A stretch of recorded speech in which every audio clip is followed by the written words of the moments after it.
Leksjon 1. Unnskyldninger og forståelse. Hei, Anna. Jeg kan ikke tro at jeg smurte de hvite skoene dine. Det skjer.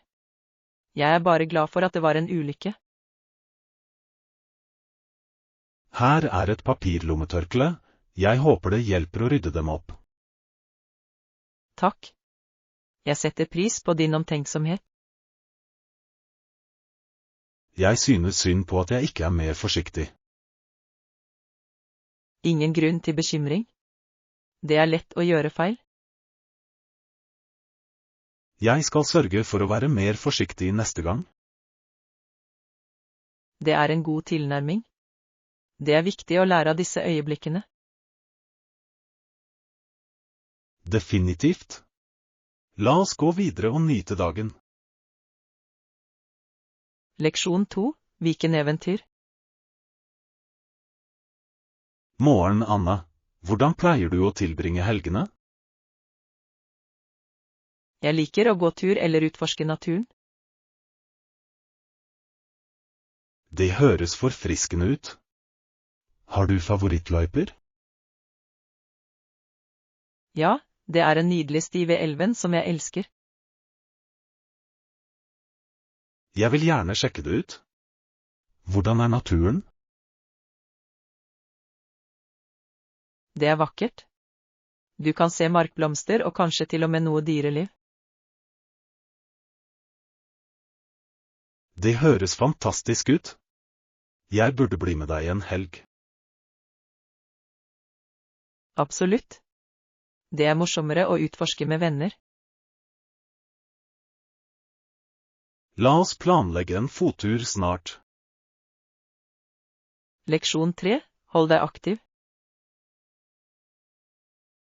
Hei, Anna.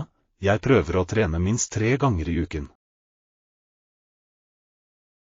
Det er flott. Hvilke typer øvelser gjør du? Jeg blander kondisjonstrening med styrketrening. Hva med deg? Jeg pleier å gjøre yoga og jogge litt i helgene. Det høres ut som en god balanse. Liker du yoga? Ja, det hjelper med fleksibilitet og avslappning. Jeg har alltid hatt lyst til å prøve yoga. Noen tips til nybegynnere? Start med grunnleggende positurer og fokuser på pusten din. Jeg skal definitivt prøve det. La oss trene sammen en gang. Leksjon 4. Forstå lesing. Hei, Anna. Hva gjør du når vi leser og ikke forstår noe? Jeg slutter vanligvis å lese og leter etter meningen. Samme her. Noen ganger spør jeg mamma om hjelp. Det er en god idé. Hun kan forklare ting tydelig. Nøyaktig. Det er fint å ha noen å henvende seg til når vi er forvirret. Har du noen gang funnet en bok som var veldig vanskelig å forstå? Ja, jeg slet med noen klassiske romaner. Språket deres er så komplekst. Jeg vet hva du mener. Noen ganger kan det også hjelpe å bruke en ordbok. Definitivt. Det gjør leseopplevelsen mye morsommere. Leksjon 5. Overvinne sjenanse. Morgen, Anna. Jeg var redd for at folk ikke ville snakke med meg. Jeg skjønner helt. Det kan være skremmende å starte en samtale.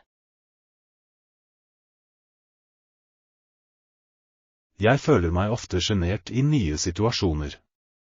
Hvordan takler du det? Jeg prøver å smile og si hei, det utgjør en stor forskjell. Det er smart. Jeg tror en vennlig hilsen kan bryte isen. Ja. Og hvis de reagerer positivt, er det lettere å fortsette å snakke.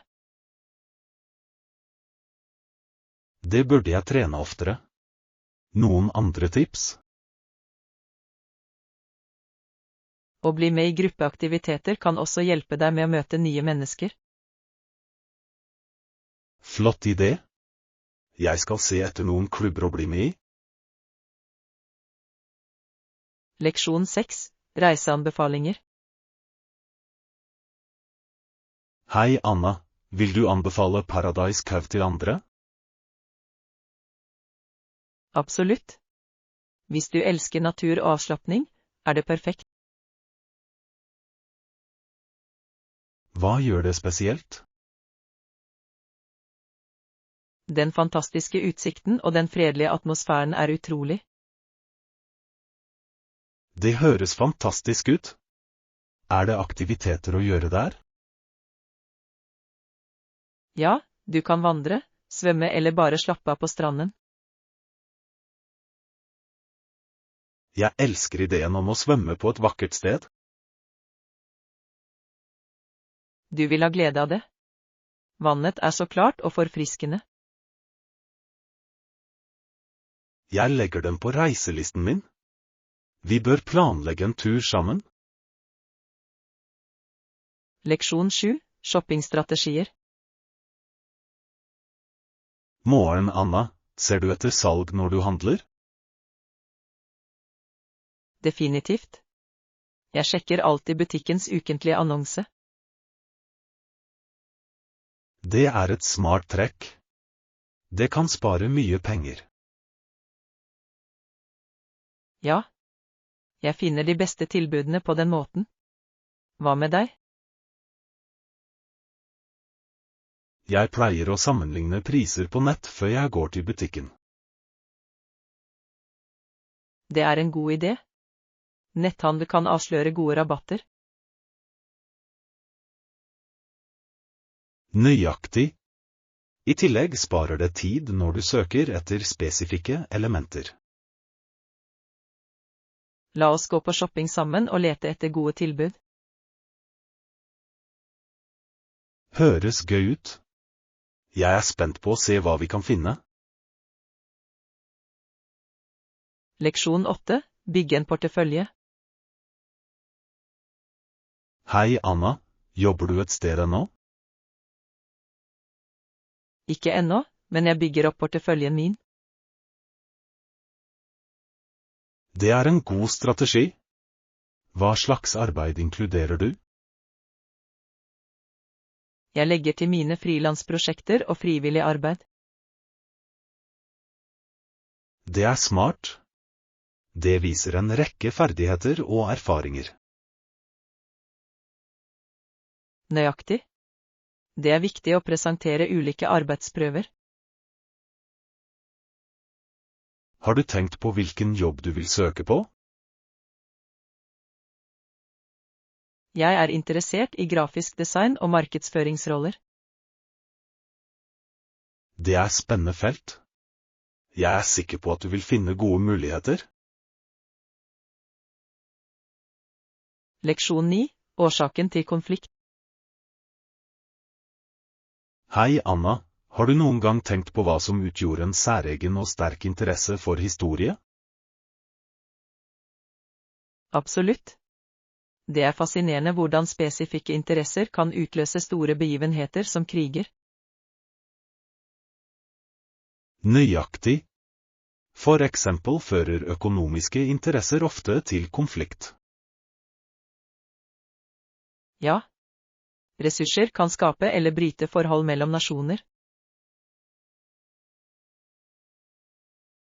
Og kulturelle forskjeller kan også spille en betydelig rolle, ikke sant? Definitivt. Misforståelser kan eskalere spenninger raskt. Det er interessant hvordan alle disse faktorene flettes sammen. Det er det virkelig. Å forstå disse elementene kan hjelpe oss å lære av fortiden. Jeg er enig. Vi bør utforske flere historiske hendelser sammen. Leksjon 10, shoppingtips. Morgen, Anna, når du handler, nøler du noen gang med å be om en annen størrelse? Noen ganger, men jeg minner meg selv på å ta meg god tid og ikke føle meg forhastet. Det er en god tilnærming. Det er viktig å finne riktig passform. Nøyaktig. Jeg vil ikke nøye meg med noe som ikke føles behagelig. Pleier du å spørre om hjelp fra personalet? Ja, jeg tror de setter pris på spørsmålene og hjelper gjerne. Det burde jeg prøve oftere. Det er en god måte å få de beste alternativene på. Absolutt. Ikke nøl med å spørre, det kan gjøre shopping mye enklere. Det skal jeg huske på neste gang jeg leter etter klær. Leksjon 11, kjøkkenoppgraderinger. Hei, Anna, jeg vurderer å oppgradere kjøkkenet mitt. Har du noen forslag? Det høres spennende ut. Kanskje vurdere nye skap for et friskt utseende. Flott idé. Bør jeg gå for en moderne stil eller noe mer klassisk? Det avhenger egentlig av smaken din, men moderne kan være veldig elegant og funksjonell. Jeg liker ideen om en mer åpen og luftig plass. Ja. Å legge til en øy kan også forbedre både plass og stil. Hva med farger? Noen anbefalinger? Lyse farger kan lyse opp rommet, mens mørkere farger gir eleganse. Jeg tror jeg skal utforske noen fargeprøver denne helgen.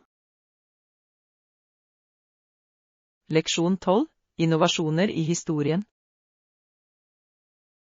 Hei, Anna, visste du at han til slutt gikk på jobb for Detroit Edison Company? Virkelig? Det er interessant. Hva var hans rolle der? Han jobbet med å utvikle nye teknologier for elektrisitet. Det må ha vært spennende. Var han involvert i noe banebrytende? Ja. På fritiden jobbet han også på hestevogn. Wow. Ideen om en hesteløs vogn var revolusjonerende den gang. Absolutt. Det banet vei for moderne biler. Det er utrolig hvordan slike innovasjoner kan forandre verden. La oss dykke dypere inn i oppfinnelsens historie neste gang. Leksjon 13, juridisk innsikt. Hei, Anna, har du noen gang tenkt på rollene til påtale og forsvar i en rettssak? Ja, det er fascinerende. Påtalemyndigheten jobber for å bevise skyld, mens forsvaret beskytter tiltalte. Nøyaktig. Jeg husker en av advokatene forklarte saken for juryen. Det må ha vært interessant. Hvordan velger de navnene på jurymedlemmene? De velger dem tilfeldig fra fellesskapet, noe som kan føre til ulike perspektiver. Det gir mening. En rekke meninger kan påvirke resultatet. Høyre. Juryens ansvar er enormt. De bestemmer siktedes skjebne. Det er en seriøs jobb. Jeg lurer på hvordan de takler presset. Jeg tror de får veiledning av dommeren, noe som hjelper veldig. Leksjon 14, gode kjøp. Morgen, Anna. Jeg så de skoene for bare $50. Det er en god del. Hvilken farge valgte du? Jeg valgte marineblått. Det går bra med alt. Fint valg. Navy er allsidig. Fant du noe annet? Ja, jeg har også en matchende veske på tilbud. Kjempebra. Tilbehør kan virkelig fullføre et antrekk. Sikkert. Ser du ofte etter salg når du handler? Absolutt. Jeg elsker å jakte på gode tilbud. Det er som en skattejakt. Jeg er enig. Shopping kan være så gøy når du finner gode kupp. Leksjon 15. Shoppingstrategier. Hei Anna, jeg må kjøpe noen dagligvarer. Noen gode tilbud jeg bør vite om? Definitivt. Butikken har utsalg på ferskvare denne uken. Det er nyttig. Jeg skal sørge for å fylle på med frukt og grønnsaker. Dessuten har de rabatter på hermetikk. Ikke glem å sjekke gangene. Høyre. Jeg skal lage en liste så jeg ikke glemmer noe. Smart trekk. Det hjelper alltid å ha en plan mens du handler. Jeg holder øye med andre salg også. God idé.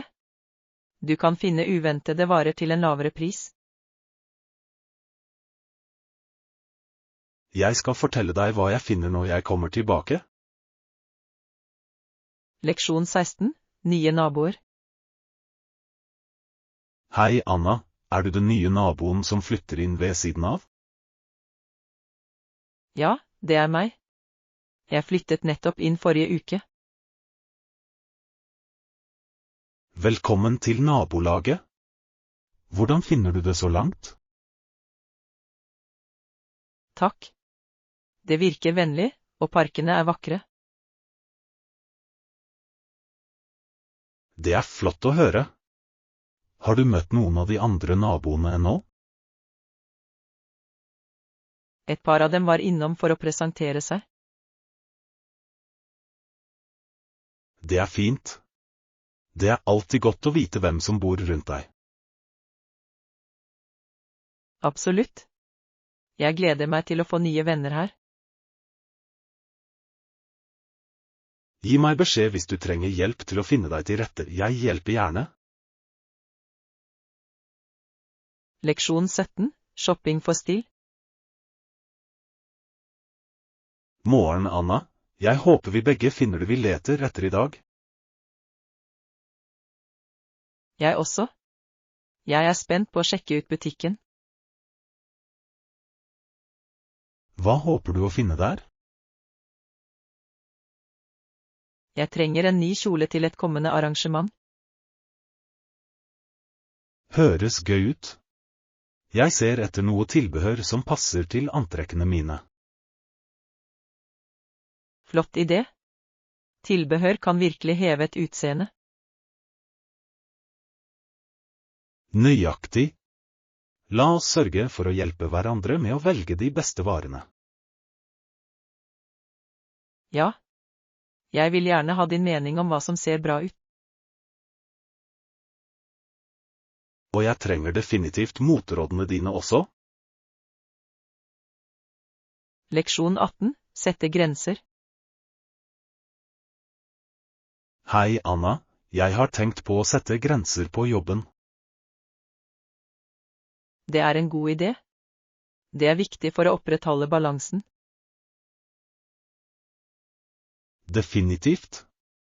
Jeg ønsker å kommunisere min tilgjengelighet effektivt.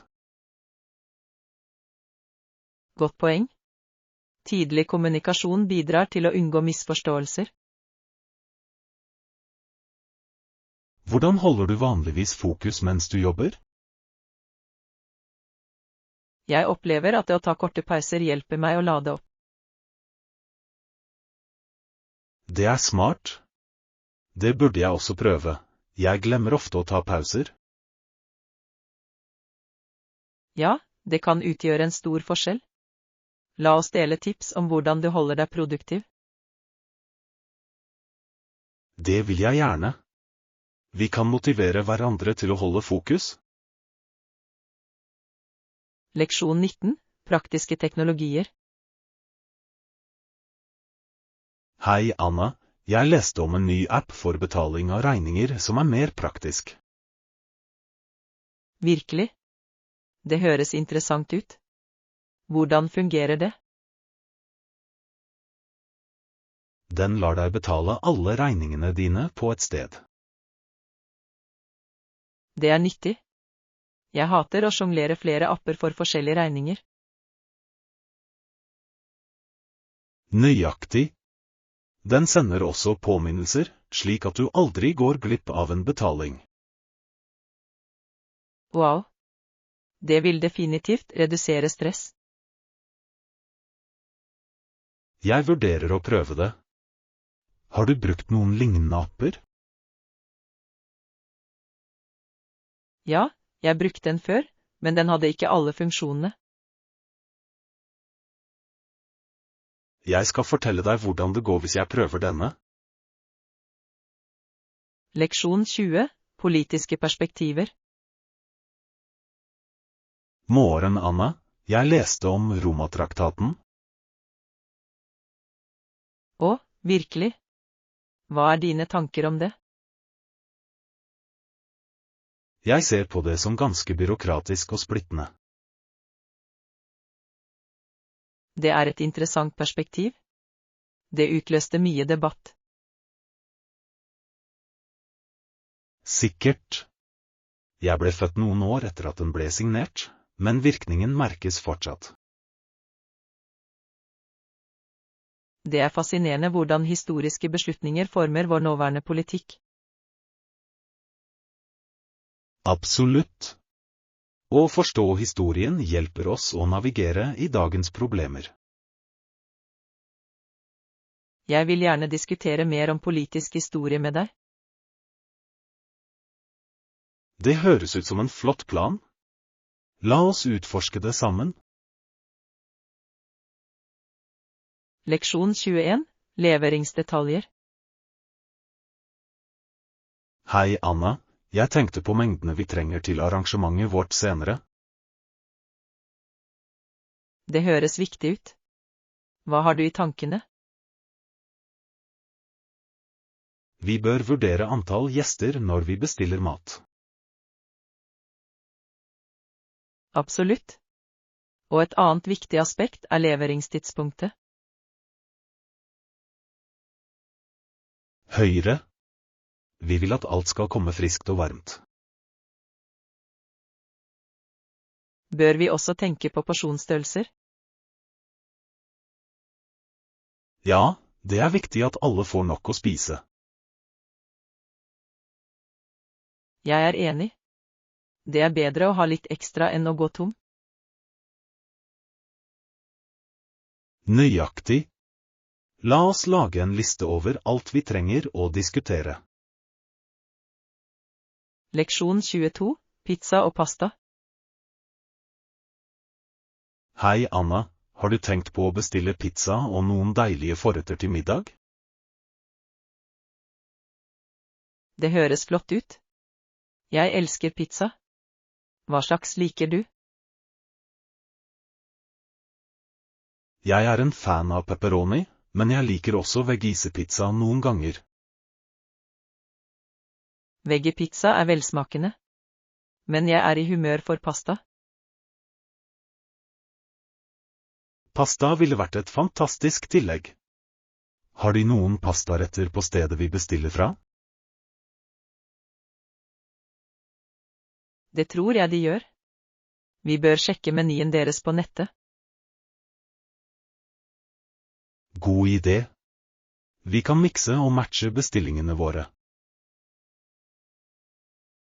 Ja, på den måten kan alle nyte litt av hvert. La oss sørge for å bestille hvitløksbrød også. Leksjon 23, Booking Bliss. Hei Anna, har du fullført bestillingen for turen vår? Hei John, ja, jeg ble akkurat ferdig med det. Så du hotellalternativene? Det gjorde jeg. Den med havutsikt ser fantastisk ut. Absolutt. Jeg synes vi bør gå for den. Sjekket du prisene? Ja, de er rimelige, spesielt hvis vi bestiller tidlig. Stor? Kan jeg betale med kredittkort? Selvfølgelig er det vanligvis den enkleste måten. Har du et foretrukket kort? Jeg har visumet mitt klart. Er vi klare for aktivitetene? Nesten. Vi må bekrefte transporten også. Leksjon 24, Reisetips. Morgen, Anna, har du tenkt på flytidene våre? Hei John, ja. Å fly ikke rushtid kan virkelig hjelpe. Nøyaktig. Dessuten er det ofte billigere. Flott poeng. Når synes du vi bør bestille? Tidlig morgen høres bra ut, mindre trafikk på flyplassen. Avtalt. Og vi kan nyte hele dagen på reisemålet vårt. Absolutt. På den måten maksimerer vi tiden vår. Jeg elsker hvor organisert du er. Noen andre tips? La oss også se etter eventuelle rabatter på aktiviteter. Leksjon 25, Transportvalg. Hei Anna, har du vurdert våre transportmuligheter? Hei John, ja. Vi kunne valgt dagspass i stedet for enkeltbilletter.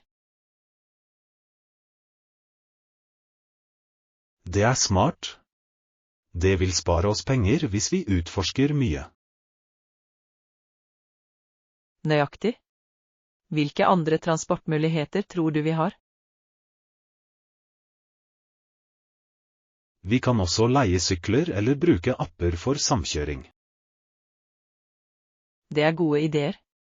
Sykling ville vært gøy. Ja, og det er en fin måte å se byen på. Synes du vi bør bestille sykkelutleie på forhånd? Det kan være lurt, spesielt i travle årstider. Leksjon 26, Zoo Adventures. Hei Anna, likte du dyrehagen i går? Hei John, det var fantastisk. Jeg elsket variasjonen av dyr. Jeg også. Slangene var fascinerende, var de ikke? Absolutt. Jeg visste aldri at det fantes så mange typer. Og det siste vi så var elefanten. Det var kjempestort. Så du hvor lekent det var? Ja. Det sprutet vann overalt, så morsomt syn. Jeg synes vi burde besøke dyrehagen oftere. Jeg er enig. Det er alltid noe nytt å lære. Leksjon 27, Meierioverveielser. Hei Anna, kommer du på samlingen i kveld? Hei John, helt klart. Jeg vil være der. Trenger vi noen spesiell type melk? Ja, jeg synes vi skal skaffe mandelmelk for de som er laktoseintolerante. God idé. Skal vi også ta vanlig melk for sikkerhets skyld? Definitivt. Det er et trygt valg for alle. Hva med litt sjokolademelk? Det er alltid en hit. Det høres deilig ut. Jeg elsker sjokolademelk. Stor. Jeg legger det til i listen. Trenger vi noe annet? Kanskje litt snacks? Chips eller kjeks ville vært fint. Leksjon 28, shopping i utlandet. Hei Anna, jeg fant en fantastisk nettbutikk. Hei John, sender de internasjonalt? Ja, det tror jeg. Jeg sjekket nettsiden deres. Det er fantastisk. Jeg ser etter unike gaver. De har en rekke alternativer, perfekt for å gi gave. Kjempebra. Hvilke elementer synes du jeg bør vurdere? Kanskje håndlaget håndverk? De har alltid et personlig preg. Flott idé. Jeg vil definitivt se etter dem. Gi meg beskjed hvis du finner noe interessant. Leksjon 29, bryte vaner. Morgen, Anna, har du lagt merke til Pauls vane i det siste? Hei John, ja. Han prøver å slutte å bite negler. Jeg vet at han har tenkt å slutte hver januar. Høyre. Det virker utfordrende for ham. Hva tror du hjelper med å bryte vaner? Kanskje det kan fungere å sette seg små mål? Det gir mening. Positiv forsterkning kan også hjelpe. Ekte. Å oppmuntre ham kan gjøre en forskjell. La oss støtte ham på alle måter vi kan. Leksjon 30, treningsfokus. Hei Anna, trener du fortsatt regelmessig? Hei John, ja. Er det noe styrketrening også involvert?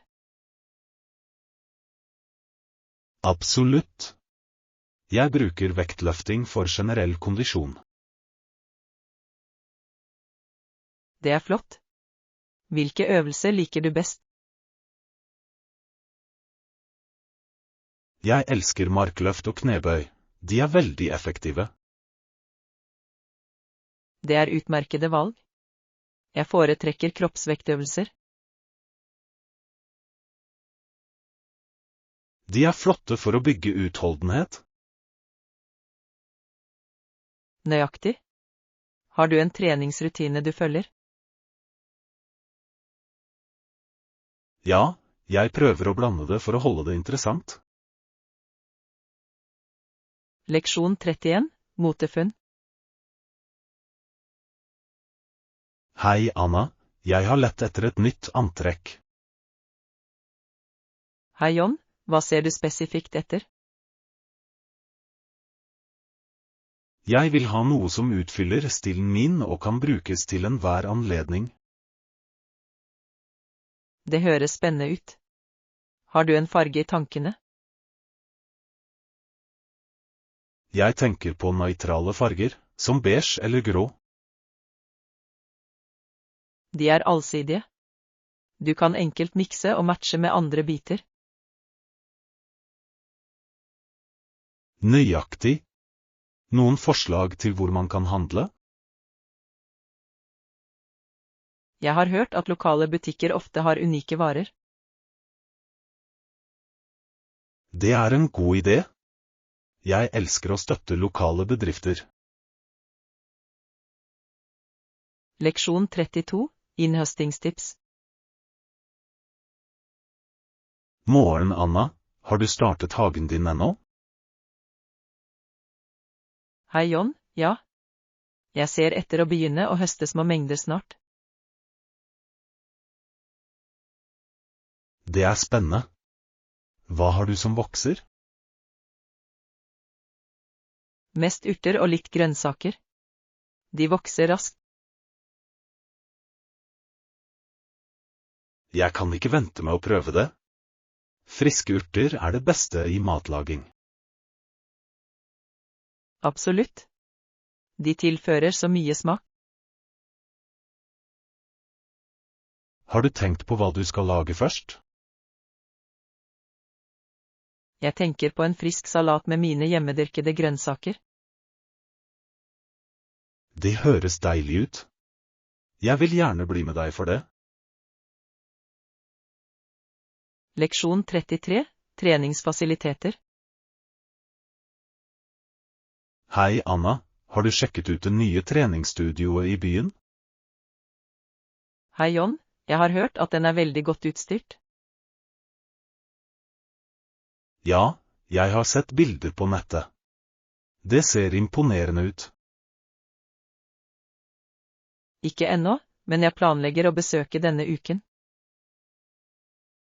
Det er kjempebra. Tenker du på å bli med? Definitivt. Jeg trenger et godt sted for treningsrutinen min. Det er en god idé. Hvilken type trening liker du? Jeg elsker gruppetimer, spesielt zumba og yoga. De høres morsomme ut. Jeg burde bli med deg på en time en gang. Leksjon 34, The Temptation a Dark Chocolate. Hei, Anna. Jeg kunne ikke motstå å få litt mørk sjokolade for en godbit. Hei, John. Mørk sjokolade er et så herlig valg. Hva fikk deg til å velge det? Jeg elsker den rike smaken og helsefordelene den gir. Det er sant. Mørk sjokolade er fullpakket med antioksidanter. Har du et favorittmerke? Ja, jeg liker merker som bruker høyt kakaoinnhold, rundt 70% eller mer. Det er et godt valg. Det forsterker virkelig smaken. Hvordan liker du det vanligvis? Jeg liker å nyte det sakte, noen ganger sammen med nøtter eller frukt. Det høres deilig ut. Har du noen gang prøvd å bruke mørk sjokolade i oppskrifter? Jeg tror fleksibilitet kan styrke relasjoner. Hvis omstendighetene endrer seg, bør vi tilpasse oss deretter. Hva synes du? Leksjon 35, betalingsforslag. Jeg har. Det gir en fantastisk dybde til brownies og kaker. Hei, Anna. Jeg vil gjerne foreslå en alternativ betalingsmåte for prosjektet vårt. Det høres spennende ut, John. Hva har du i tankene? I stedet for et engangsbeløp, tror jeg avdragsbetalinger ville vært mer håndterbare. Hva synes du om den tilnærmingen? Jeg tror avdrag kan lette økonomisk press. Det gir bedre budsjettering. Hvilke fordeler ser du med denne metoden?